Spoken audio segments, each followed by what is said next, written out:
Hello and welcome to Monarchist Minute. I am your host, Clements Magnolia, Vice Chancellor of the Monarchists of America, and I'm very happy to have you joining us tonight. With me, I have two of my very good friends, Leon and Toby.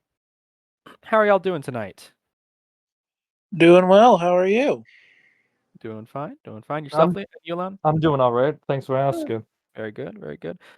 So tonight, as this previous week was the anniversary of both Bastille Day and the murder of Tsar Nicholas II and his family, God rest their souls, we will be discussing the French Revolution and the Russian Revolution, the wider context, and anything we want to discuss about them.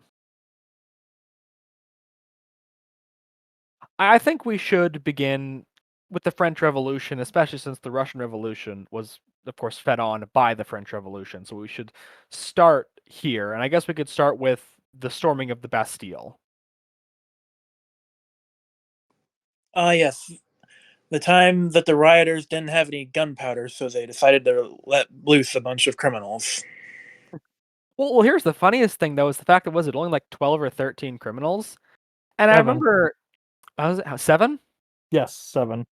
I remember talking with a friend of mine who is more and he's not old, but certainly older, in his like I think 40s or 50s, and even he was joking about how the storming of the Bastille was an idiotic idea, and he is a hardline Republican, and I don't mean that in the U.S. sense. I mean that in the sense of not a monarchist, of course.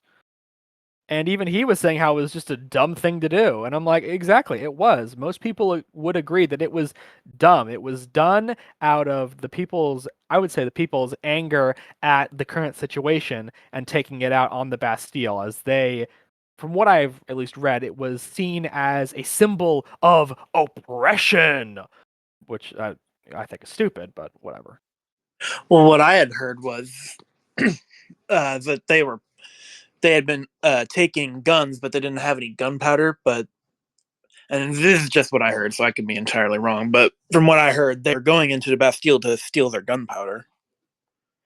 That might That's honestly. definitely one of the things because even like at near the end of the attack or anything, however you want to call it, the governor of the prison was about to like blow up all the himself and all the gunpowder to deny it to the mob, and that's when his own like gods turned on him. Ah, yes, then they killed him. How wonderful. I mean, can you really blame the guards in that situation? Your boss is going to blow you up. You don't want to die for him.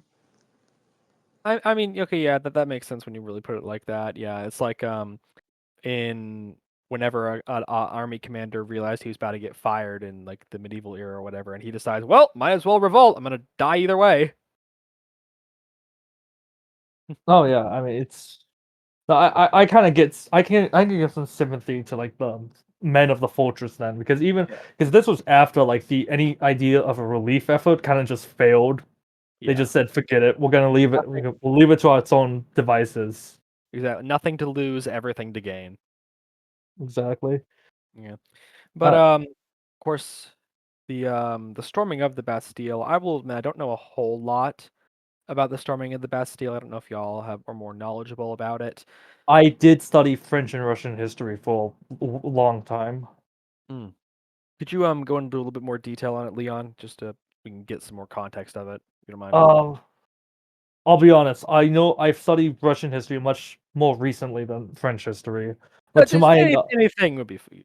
to my memory, this was in reaction to the idea that the this was after the idea of the Estates General kind of like any sort of reform had failed. That it was always going to be the nobility and the clergy against the commoners, and that the idea was the paranoia was that the quote unquote tyrannical king was going to send in his like Swiss and German soldiers to massacre everyone.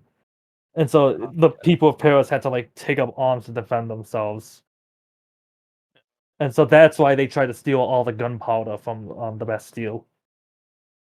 Lies and manipulations by, if I had to guess, the bourgeoisie. I don't know why I had to say it like that, but basically it was. After all, most of the time it's the middle class, upper middle class being upset that they Eh, can't get the power. Yeah, that's a general description of it. There's definitely those like merchant class ambitions involved though. You know?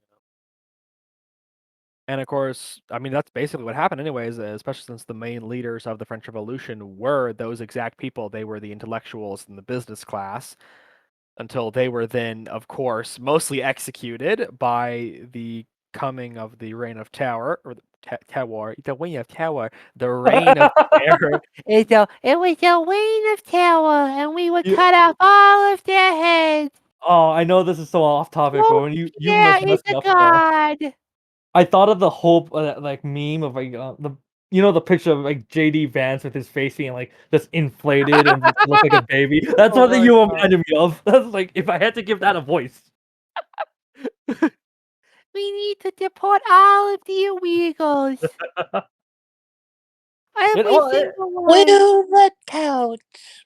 it's funny then, like in a way, because it's like get rid of all the German and Swiss like soldiers and finances and everything. Yeah, exactly. Yeah. And I mean, of course, we can see now the French Revolution was probably one of the most disastrous things to ever befall mankind. I think a fair thing to say would be it was the first slip of Damocles. I think it'd be a fair way to put it. I would say so. I think if I was to take it from a different angle, I think this would be more so the natural like endpoint, like the I'm sorry, the natural climax of getting to Damocles, because you have to in a way, if you look at it, I obviously will like monarchists, so we obviously completely denounce and oppose the republicanism of the French Revolution, but you have to think to yourself in some of these things, again, like we mentioned, the Swiss soldiers being like this like form of foreign occupation oppression. You have obviously Queen Marie Antoinette, this like Austrian foreigner that like and mind you, France and Austria. Stealing the money of the people of France. Oh yeah, yeah. But I was gonna what I was gonna take with this was this idea of like the awakening of the French nation, this like consciousness among like the French upper and lower classes. Yeah. And I think if you look in like in the past century, maybe century and a half, most especially under the Bourbon dynasty, you see this progressive royal centralization. And I know if Thomas Brightworth was with us tonight, he would mention and agree with me about like the Bourbon kings like increasingly taking power away from the Catholic Church and the influence of Rome in order to try and quote unquote like almost nationalize the church. Yeah. I mean, that So you was, got of course, what the, yeah. Oh, sorry, go on. no, no, you go on. I mean, yeah, exactly. That's really what the Bourbon dynasty was trying to do, especially since, of course, they were the main absolutists in Europe at the time, trying to centralize power within the state, and instead of outside institutions, was more of bringing everything within the not exactly the direct control of the king, because even the king didn't have didn't have direct control of the majority of these things, but more of under his guiding hand was the main thing that they were trying to do. The king wanted to be able to say, "Hey, let's go that way on this issue instead of going this way." But yeah, when the king had any initiative on the thing in question to begin with. Yeah, exactly. Looking at you, Louis the 15th.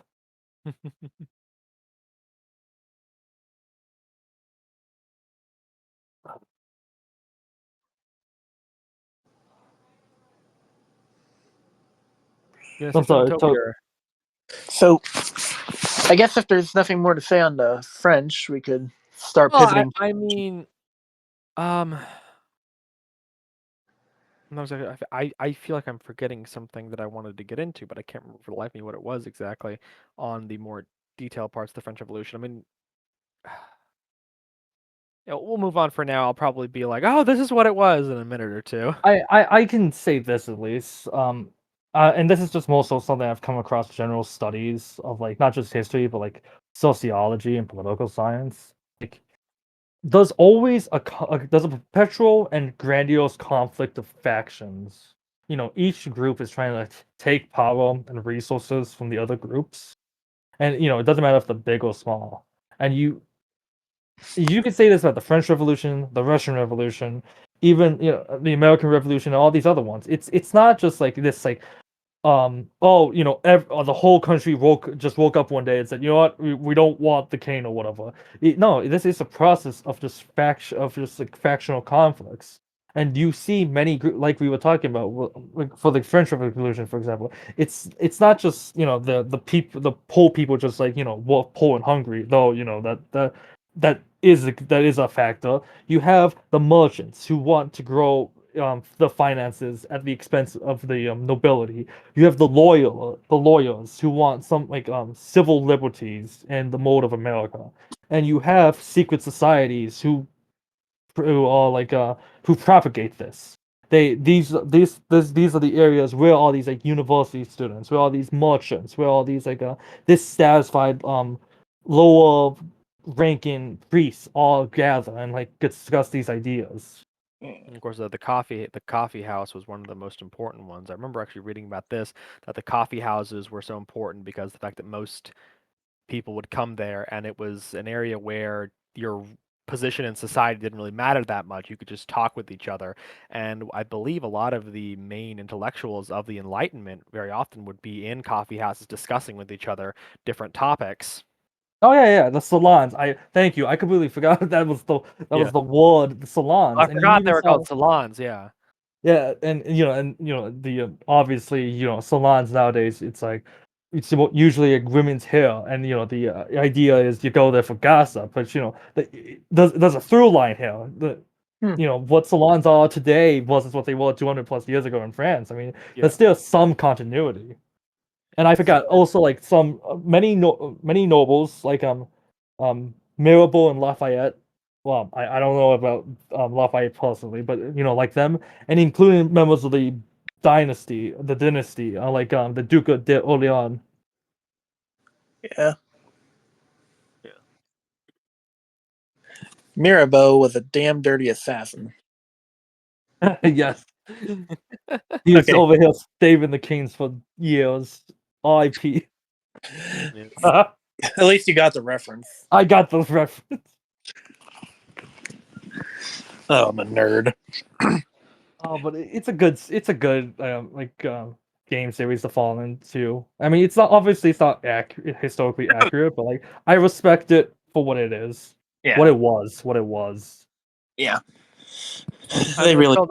it's not as crazy as the story as freaking Talleyrand, of course, but I don't know if I like or hate Talleyrand. I really don't. Oh my god, I forgot about Talleyrand too. I'm over here having like just a stroke.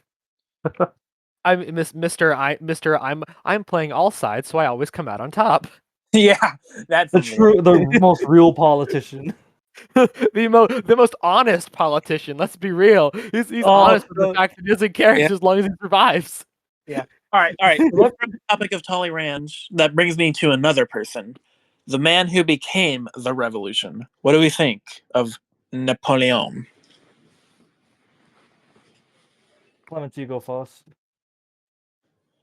I'm not our secretary Leslie is going to be mad at me for this, but I don't like Napoleon because the fact that yes, he did overthrow the disaster that was whatever was right after the end of the Committee for Public Safety, which was basically an interim government, if let's all be honest, for his eventual rise to power with the Directory and then him declaring himself emperor. But at the same time, it was Napoleon who spread the ideas of the revolution to the rest of Europe. The ideas of nationalism, liberté, égalité, fraternité.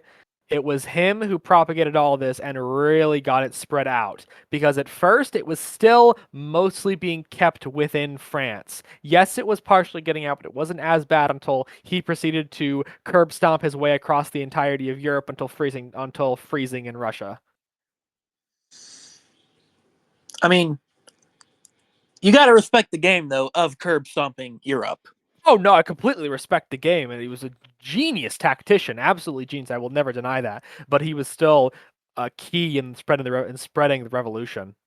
Yeah. Even though he himself, he himself was still a revolutionary with his ideas. He was still used the idea of the plebiscite to proclaim himself with legitimacy. His legitimacy never came from the church. It was, I mean, we can see that from his coronation, where he takes the crown from the Pope, thus saying, "You don't give me legitimacy. I give myself the legitimacy, which I derive from the people, because the people voted for me. Of course, it was rigged, but who cares? Doesn't matter. People voted." And again, that comes down to, again, the entirety of democracy is down to, the people voted, so it's fine. Yeah. Was it rigged? Who cares? People voted. You're absolutely right. I will say though, would you have accepted it if instead he had a? I know this would be completely out of character for him, but it's just a hypothetical, so play along. Yeah. But if a Protestant minister had put the crown on his head, would you be more accepting of him? No. No. It matters not who places the crown upon his head. It doesn't matter if it was the Pope, it doesn't matter if it was an Anglican, it doesn't matter if it was a Lutheran. What matters is what he did, what he stood for, and how he acted. He was the spreader of the revolution. I mean, I didn't mean like. Would you endorse him more so? Would you accept his legitimacy, because we were talking about him taking the crown and putting it on his own head, and that being a symbol of I take legitimacy. Do you mean would I have accepted would I accept his legitimacy if he actually allowed a minister to crown him? Yes. Honestly, no, not entirely, especially since he was still kind of crowned by the Pope with a little bit of force. When you have troops in Rome, you can't really say no. And again, his main claim to legitimacy still was derived off of the people. He was still illegally overthrowing the government. So no, I would not accept his legitimacy even in that context. All right. But that's just me, of course. Yeah. Yeah, I've just kind of testing waters because I wanted to, because it would kind of bring up some questions about legitimacy if we are successful. You know what I mean? Yeah, exactly. I mean, like I would say that. Well, again, it depends on what the context is for if we succeed. What exactly is the context for us succeeding? Our main point is that we want to succeed. You Okay, cut out. you got me on this one though. I stopped for a second. I had to think, because you are correct. We say that we want to claim it via the American people, at least being in favor via a plebiscite. I will agree with that, but I'm backed in a corner here, aren't I, boys? Those Oh, he did. ideologically gridlocked. I screwed. I got myself into a pickle now. Oh, this is no. I like this. This is good. I'm really having to think about this one. No, I'm in a pickle here. I am in a pickle. No, you're right. I mean, I still don't accept his legitimacy. Okay. Okay. His legitimacy was not lawful because he was still overthrowing the legitimate monarchy, and he was not starting something completely anew. This is not something which was completely anew. It was still France, still the same nation, still the same, basically, not completely institutions, because large amount of the institutions had their head cut off. We all know that, but still, it was roughly the same. It is same in its essence and its sense. Whereas the United States is not the same. It is separate from Britain. It is a separate entity, meaning that we are not the same in essence and sense as we are to the United Kingdom. So us doing it that way is much different than it would be with Napoleon. I'll give an example. Norway. Norway had a plebiscite on whether or not they should become a monarchy, because King Haakon did not want to take the throne if the people did not want him on the throne.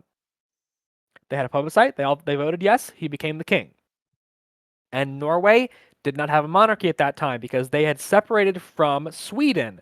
They were technically in union with Sweden anyways. And so I would give that one. And another one, I guess, would be Greece, in which, yeah, that it was probably a rigged plebiscite. Let's be honest with ourselves. But to be honest, it should have been rigged because the Greek people didn't know what they wanted anyways. Which one? Which time are you talking in Greece? Because they did it like the first one. okay. After King Otto was over. Pardon me. I'm sorry. After King Otto was overthrown. Wouldn't this be the second one? I don't think they had a. Because you just said Otto. Yeah, after Otto was overthrown, because I don't think they even had a plebiscite between that. But it doesn't matter. It doesn't matter. Okay. But of course, now King Otto was put in place of that because Greece at the time, again, did not have a real monarchy. And even Otto himself, he never had any children. Didn't matter in the end. So, and even with him, again, he was legitimate. He had the authority of the church, and he had authority from the people. Which, yes, I know what I said earlier, but hear me out on this. The authority and the fact that there was no continuity. I know I said that wrong. Continuity. Shut up. Continuity. Continuity. Thank you. There was no continuity between it. There was continuity between Napoleon. There was no continuity between these other ones. That is what I will. That is my defense. That's fair. Okay, well, if we're gonna move into this, because I'm not giving my opinion on anything about Napoleon yet. Norway had been a kingdom for years. It just had always, I mean, for centuries. I mind you, my apologies, centuries. It had just always been a kingdom in union with another kingdom. So Yes. it spent a century with Sweden, and then before that, it spent like 4 centuries with Denmark. Yeah, it was the And then before 400s. that, then you had like the medieval Viking Christian kingdom of Norway. Yeah. Yeah. Yeah, you're right. But again, there was no. But again, Norway itself had never really been an independent country, though it was still always subject to someone else. So that is why I would say there was no continuity that they could claim that they could use for it. So again, King Haakon was legitimate because there was no continuity to fall back on. I say that's a very good way of putting it. I could offer think this. Oh, sorry, go on. I'd offer additionally, maybe instead of a plebiscite, once we were to come to power, we could have a council during an interim monarchist government. They choose who the monarch gets to be. That way, it's separated from the vote of the masses. Well, no. I'm not saying deciding on who should be the king. Oh, I'm saying right. Just they saying, decide like, on it who should be a offer monarch or not. slightly more legitimacy because it's a smaller group who's dedicated to making sure that it is done correctly as opposed to mass action. Therefore, it would have, at least in my opinion, more legitimacy. No, I think that's fair, yeah. Although, I liked how much more in depth you went. I don't think I'm able to really go that in depth on any of my ideas, let alone that. Speak too lowly of yourself. I don't know. I lost a debate to a guy who quoted Carl Schmitt, so. Shouldn't have said that live on air. Hey, I didn't say I cited him. I said I lost a debate to someone who cited him. I'm innocent. Well, I know, but I'm still. Never mind. But yeah, that's basically what I would say would be my argument for against Napoleon. Fair enough. Okay, so I'll say because I'll say I can respect the Napoleon's hustle. He overthrows the government, takes power, takes over a whole continent. I mean, that's not an easy thing. You can't Regardless. not respect it. Yeah, exactly. Yeah. But I'll offer let me offer this kind of perspective. What if Napoleon, obviously he's called like the revolution on horseback, but the his embodiment of the French Revolution and the Enlightenment. What if I was to tell you that it's different from how we perceive it today? As in those two different strains of the post-French Revolution. One being Napoleon, one being not Napoleon, and one of the not Napoleon reality. Go on. Mm-hmm. So you have to how I see Napoleon is that yes, I know there's many more like right of us, or at least right of me within like the whole conservative monarchist or orientation of philosophy who would disagree with me and denounce me. But how I see it is that he takes like what is present in what we've talked about nationalism, still liberty, liberalism, at least like civil rights and stuff, civil liberties. My apologies. Yeah. And then like the whole like democratic legitimacy, and then he goes back and he hops on more older presidencies. You know, the song obviously he's recalling the legacy of like the Roman Empire and Charlemagne. He is a monarchist in the fact that he's attempting to impose his own dynasty as the new rulers of France and Europe. And he also like most of his allies were like kings in their own right. You know, the old like you had like the prince elector of Bavaria, who he makes a king. You have the Duke of Württemberg, who he makes a king, and he has the king of Saxony, also made the Duke of Poland, and all the like titles and creation. So it's a synthesis of what he has and what there was, in order to make what will be in the future, which is essentially just himself. Yeah. Well, you see this repeat two times after Waterloo and the whole like post-Napoleonic system. Obviously, you have Napoleon the Third, but then you also have the Savoyards in Italy who attempt the same kind of synthesis between like the pre and post revolutionary thought, and that's why you see like with Napoleon and the kings of Italy, the Savoyards, you see, you know, by the grace of God, the will of the people, and the laws of the constitution, you know, emperor, king. Yeah. Yeah. Slight side note: why does everyone in the monarchist community call them Savoyards? Is that what they call themselves? Because I always just called them the Yes, House of Savoy. that's how you call them as like as a people group. Uh, Like America. You're not an America. You're an American. oh, so it's like an ethnic thing. I No, no, was no. It's not an ethnic thing. I can't think of the word and the how we do it in like the in our language. It's just the term for the people. I see. Okay.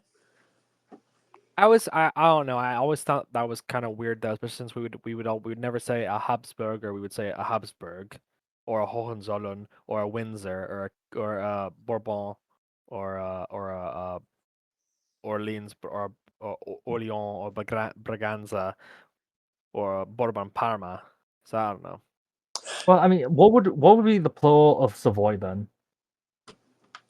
Savoyes, Savoyes. Well, don't the Italians say Savoia? Yeah, it's the House Savoia. When the Windsors, the Bourbons.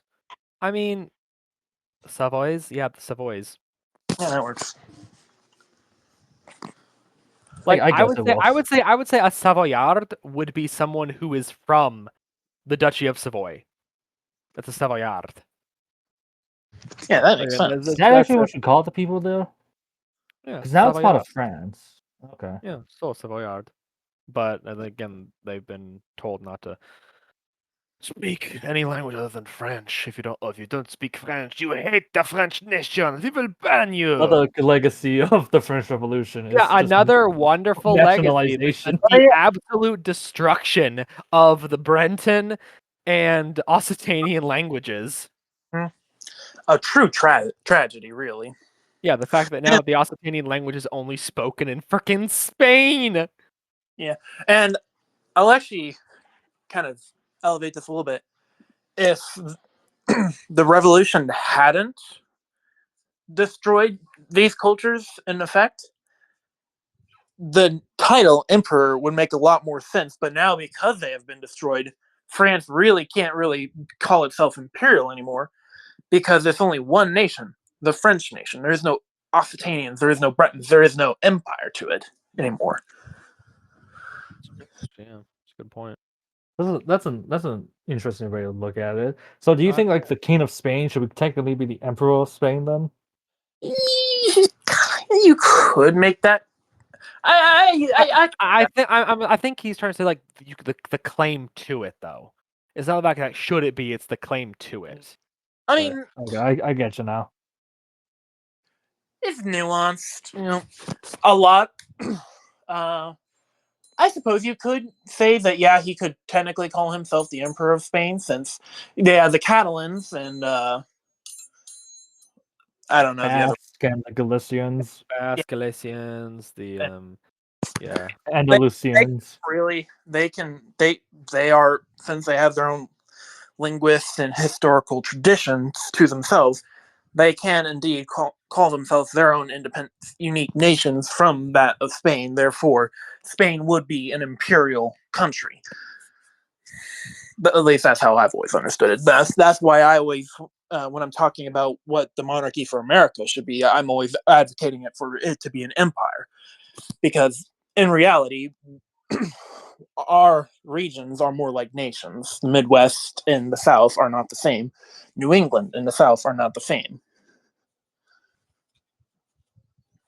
I guess I can I can see the argument. I mean, the issue kind of is like there's the definition of empire or imperium. There's a few definitions. There's a few ways you can like wrap it around. So it's like a few different justifications from different angles.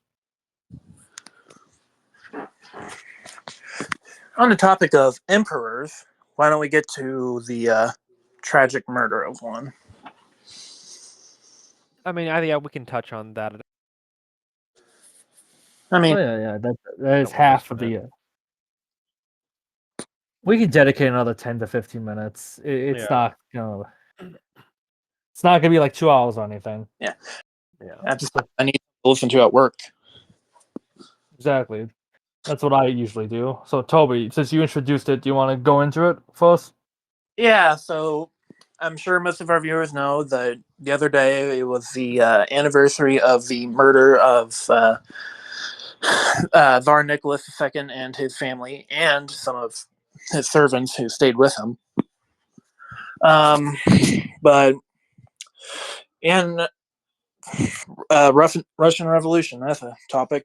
If the French Revolution was, as I said, the first flip of Damocles, World War One and the fall of the Romanovs really is Damocles striking. No, Um, I sorry, the audio was just kind of in and out for me. do you need me to repeat? I think I got the general gist of it. If French Revolution was bad, then World War One and Russian Revolution were like super duper bad. To put it in such terms. I guess you could say that. But yeah, no, I think that was really the final bit of what? Yeah.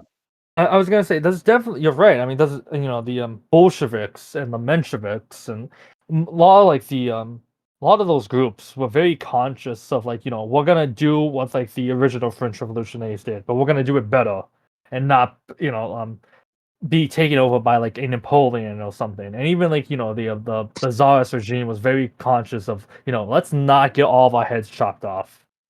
Let's Yeah. crack down on this. Let's like strangle the beast in its cradle. If only, if only. So I have a interesting question for you. Two interesting questions for you guys. I'll go with the first one because we were talking about the legitimacy of Napoleon and all these like few other like 19th century kingdoms.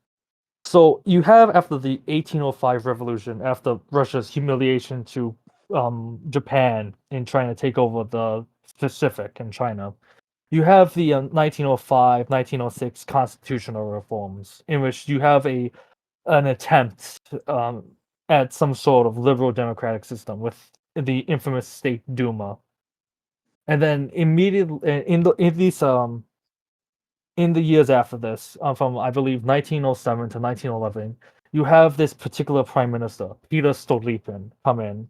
He's a conservative, and he attempts to modernize Russia, stabilize it, and not give in too much to the radical leftists, to use a modern term. and he is pretty successful. Russia stabilizes its finances and modernizes its economy. It's able to repress like a lot of these like terrorist forces, and he's relatively successful. But he is assassinated. And one of the greatest issues he had actually was that criticism from the right. You had hardline conservatives in the nobility, in the intellectual circles, attacking him, saying, you are still fundamentally betraying the system because you allow the State Duma to operate. And mind you, the State Duma at this point was just stacked with like Stolypin's kind of like yes men.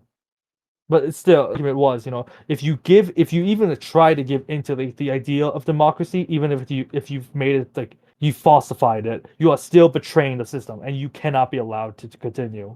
And even though he was assassinated by a Jewish socialist revolutionary, there were many rumors that he was actually hardline nationalists, like a traditionalist who wanted him out. So what do you guys think? Do you guys think that the idea of even attempting to appeal to liberal democracy fundamentally as a betrayal? Well, not just fundamentally, just a betrayal. Or what do you guys think?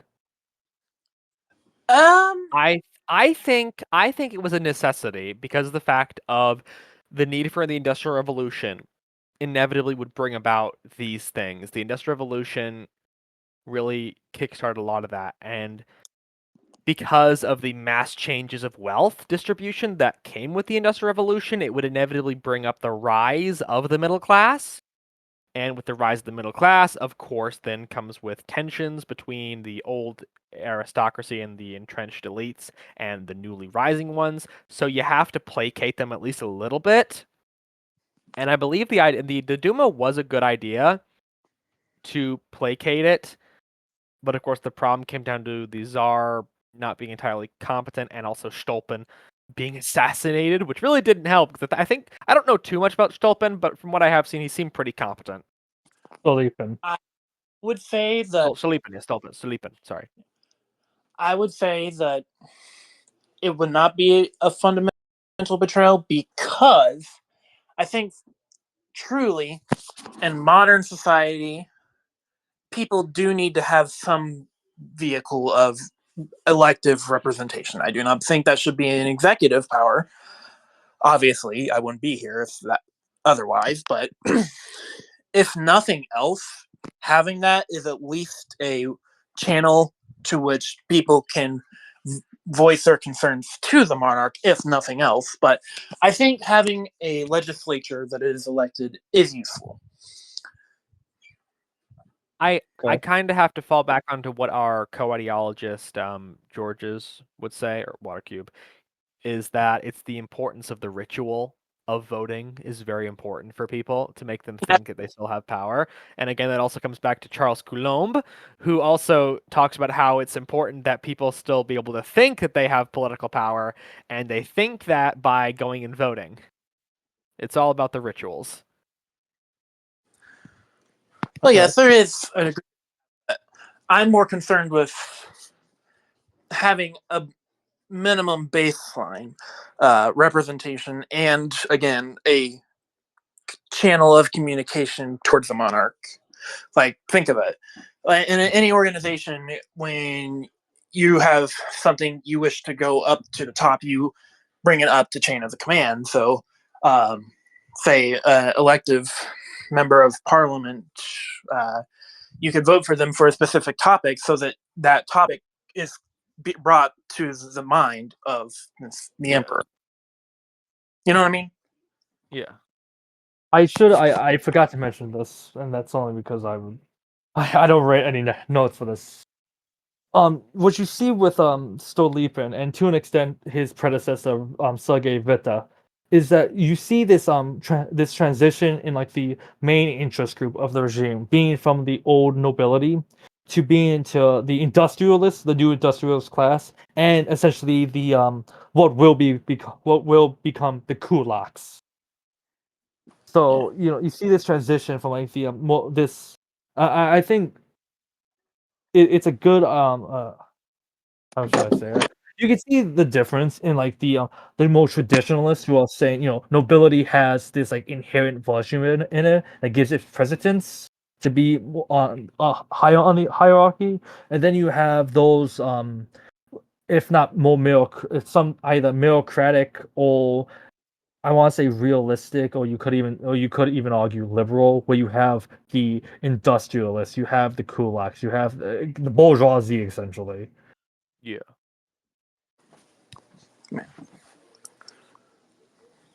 Okay, and so I guess the my other proposition I want to bring up for you guys was this around the same time, 1905 revolution.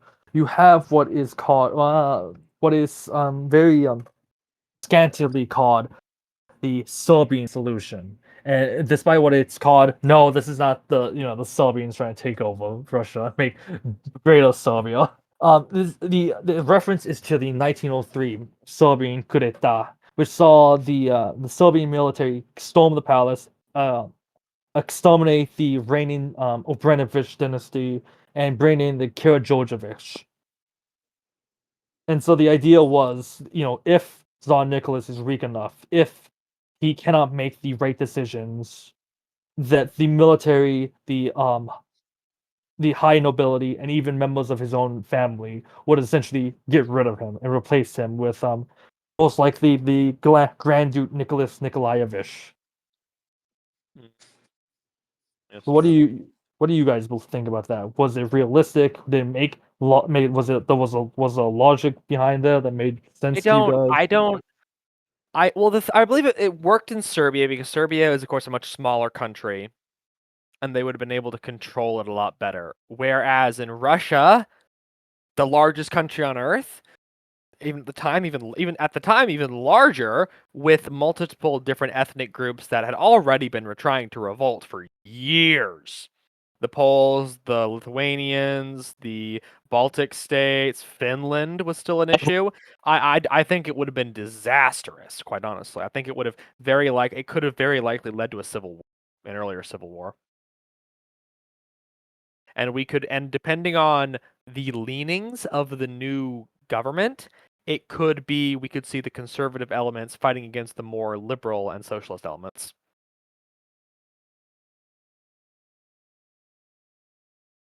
Okay, Toby. Yeah, I'm not sure. That's Fair fair. enough. I think it's just an interesting counterfactual. I mean, it wouldn't have worked because the Grand Duke Nicholas, even at the suggestion that the Tsar even appointed him as like essentially the military dictator, he threatened to straight up just shoot himself. I don't want power like that. Do not force it upon me, or I'll make sure you won't be able to do it. If you do that, I will kill myself. Exactly. But the fact that I think it's very interesting how at the time there were like far right voices, and mind you, this is coming from the right. This is not the evil ubiquitous Lenin pulling all the strings from behind the scenes. No, these are far right voices in Russia thinking, this man is gonna screw us over because he's a weak ruler. And I Yeah. just think it's very interesting now, after everything was said and done, and obviously it was a much worse result.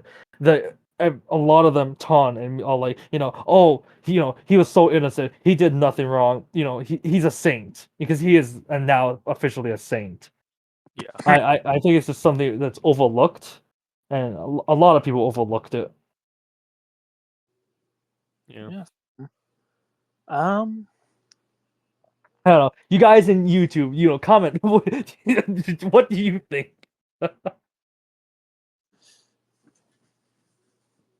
What do you? If Well, you I made it couldn't this far into possibly the say video, this. Can comment you? RIP the goat.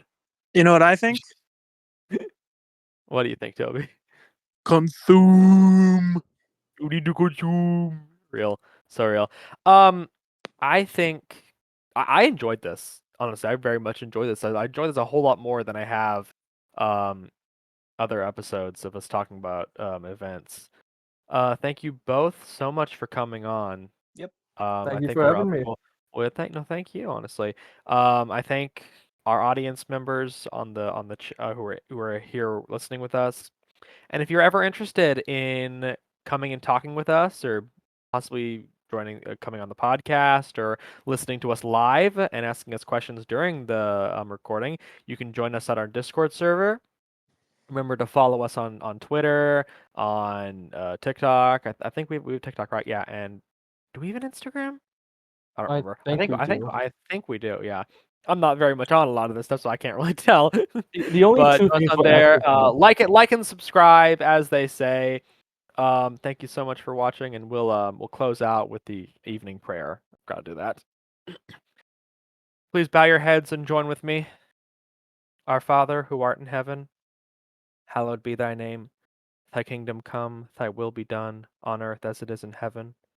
Give us this day our daily bread, and forgive us our trespasses, as we forgive those who trespass against us.